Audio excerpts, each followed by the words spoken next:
Hey everyone, thank you for stopping by Indie Dave Comics. I, of course, am Indie Dave, a budding comic book writer and Twitter wise ass, writing under the pen name of David Shawn.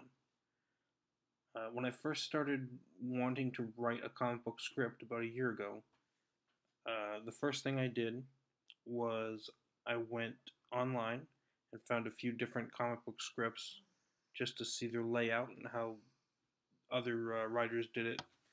I took the stuff that I liked, kind of tossed away the stuff I didn't like. So this is how I approach writing a comic script. It isn't necessarily the best way. It's definitely not the only way, but these videos are all about how I do it, and may you take what you want out of it. What this video is going to be about is the physical setup or the layout of how I do a script, how I get to a script.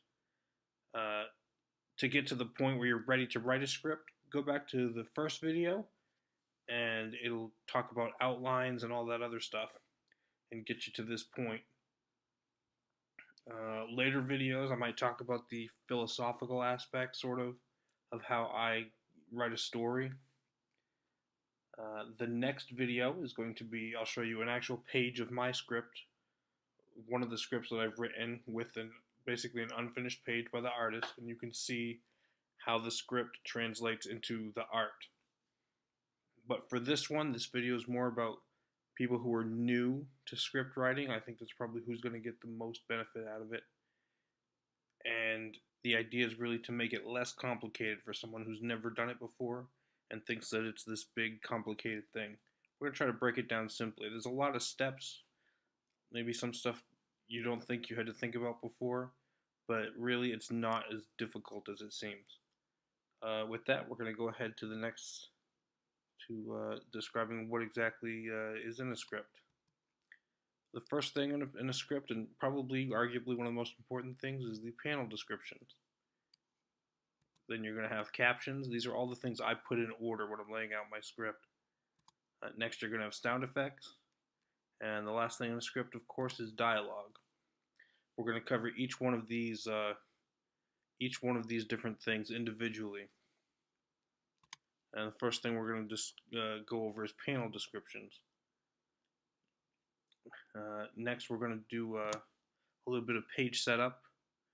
This is where you're going to take, if you saw my previous video, your script page outline, the outline for the scene or the page that you're writing at the moment, and you're going to go off of that. To do that, you have to know what it is your page is trying to accomplish for the story. Every page, every scene should be used specifically to advance your story. So know what your page is doing to advance the story, and that's how you're going to approach your page setup. Know what each panel is trying to accomplish on that page. You're going to have what your scene is going to be.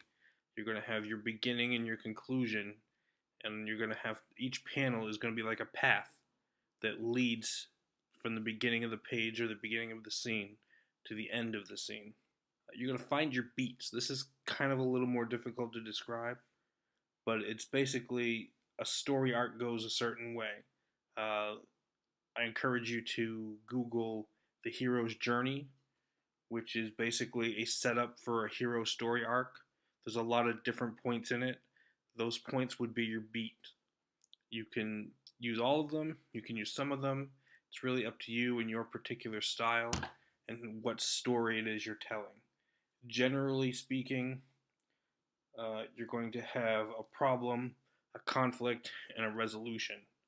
There are a lot of little steps in between, and you can choose the beats of where, when you develop your style of writing, what makes sense to you.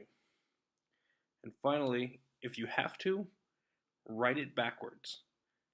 If you're not exactly sure how to start a scene, but you know how you want it to end, write that last panel. And then once that panel's written and you know this is how I want the scene to end, then write the previous panel. Say, okay, well, how did they get to this point?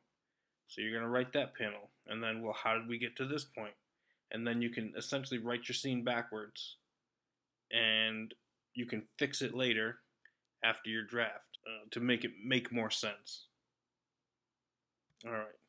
What are panel descriptions? A lot of this I'm gonna say it seems like it should be obvious, but it isn't as obvious as it seems. Uh, the purpose of panel descriptions, of course, are to tell the artist what to draw. You are not writing your panel descriptions for the reader. Panel descriptions are to tell your artist what to draw. And then the artist has to know the story, so there can't be any surprises. The artist has to know everything that's going to happen. If you write something on page 3 and then in page 6 there's this big surprise, aha, it was the guy in the red shirt, well, you have to tell your artist that there was a guy in a red shirt. So this is where you and the artist have to really strongly communicate. And your panels have to tell the story. Again, it seems kind of obvious, but just remember, each panel is a little bitty piece of the whole story. And each panel is a piece of the scene, so make sure that your panels make sense, or in the right order, and make sense to tell the story that you want told. Because a lot of times your artist is just going to draw what you tell him to draw. So you want to make sure that it makes sense. Generally speaking, unless you're working at a big book like Marvel or DC or one of those big companies, you're only the artist is going to read those panel descriptions. If you're at one of the big two or big company, then you might have an editor, in which case you don't need to be watching this video. You already should know more than I do. I've included in here a couple of examples of panel descriptions. This is a description, two descriptions of the same panel and different ways of approaching it. This first panel description reads, Night Kangaroo is sitting on the roof of a building. Below him we see a car double parked and the driver is getting out to go into the building. Another way you might write it, this is a very kind of general, vague way of writing it. To you, the scene might not be that important, but you know that that scene has to be on the page, so you're leaving a lot up to the artist to decide how it's going to go. Now here's a little bit more detail about that scene. Night Kangaroo is in the foreground. Below we can see a car double parked on the street. A man wearing a red flannel shirt is exiting the vehicle. He's about to go into the very building Night Kangaroo is sitting on. Depending on how important the scene is to you to tell the story, will determine how specific you want to get to make sure the artist understands this particular scene is really important. I need it drawn this particular way.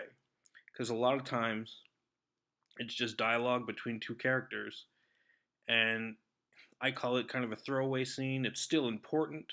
It's not really throwaway, but you want to leave it up to the artist to make it visually more dynamic, to make a little bit of action, but really you just, as a writer, you want to advance the story by putting out the information, and you want to leave it up to the artist to decide how it looks.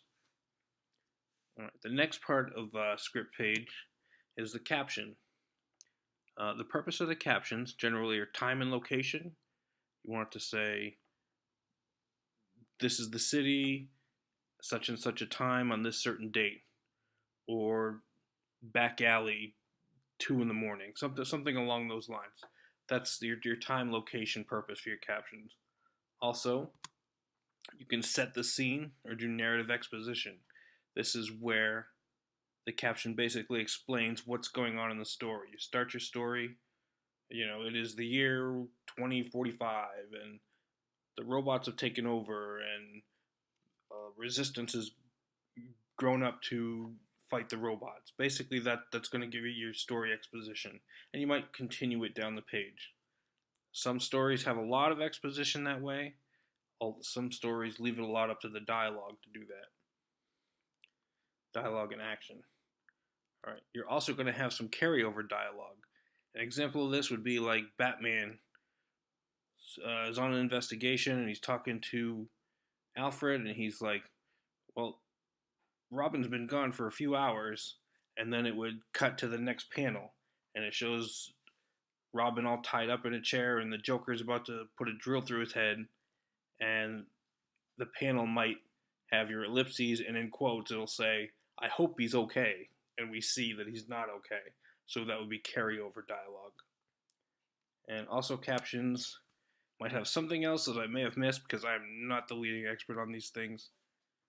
Basically, something unique to your particular story might come up, and a caption would make more sense than a speech bubble. The dialogue won't necessarily cover it, and there's no other way to do it except by a caption. I can't think of a specific example, but essentially that you might use a caption in that sense. The next part is actually really simple and really self-explanatory. We're going to cover sound effects, blam, screech, pew pew. It's pretty simple. You're going to put your sound effects you're going to have on your page so that the artist knows what sound your gun is making, or your car is making, or your machinery is making, or that kind of stuff. It's pretty easy. I'm not going to go too much into depth. Another really important part, of course, is the dialogue. Purpose of the dialogue seems obvious, is who is talking. Now, this seems obvious, except that in different ways, if you've got one person in the panel and then maybe another person is some kind of telekinetic or some kind of psychic, and he's talking to him psychically, and he's not on the page, you have to somehow indicate that this is not the person that's on the page talking. Most speech bubbles are going to have like a little arrow that points to the head and says, "Hey, so and so said this." And then if somebody's talking psychically, or somebody's on the phone, or somebody's over the radio, you want a way to indicate that. Basically, the radio is where that person is.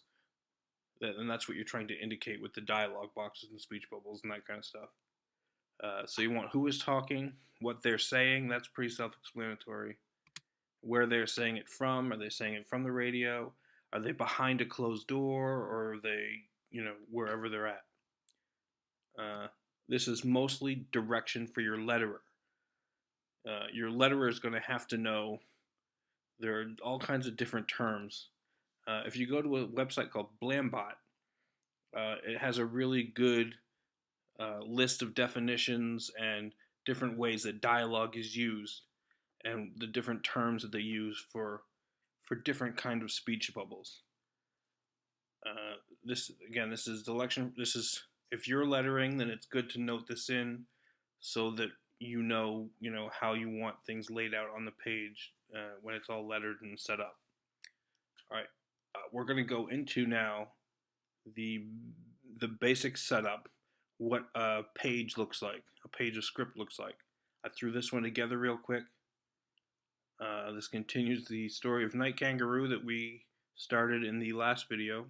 As you can see, this is generally, basically, what my script looks like. Use a regular font, Times New Roman, Arial, something like that. Something that's easily readable. Think of it as writing a professional paper. The first thing you'll notice is there's a header, and this basically will tell you what issue it is, what the comic book is, and what page it's on. This will be, since this is the first page, you're also going to have the title and the author. That's your name and the title of the comic. The next pages you're going to go down are not going to have it. You might still have the header and the page number, but it's not going to have the title and the author. That's not necessary for every page. The next part is, again, the page number. This serves a different purpose. This is so when the artist is looking at it, he can see what page he's on. It doesn't need the header. And it's also the number of panels. So when you're first writing, you're writing your draft, kind of guess at how many panels, or this is where you would use your script outline, and you would try to use that to kind of go by. Sometimes you're going to put 3 panels and it's going to end up being 5 panels, which is perfectly fine. You just change it at the top of the page. This is just really to let the artist know how many panels are going to be on this particular page that he's drawing. You're going to notice some emphasized words.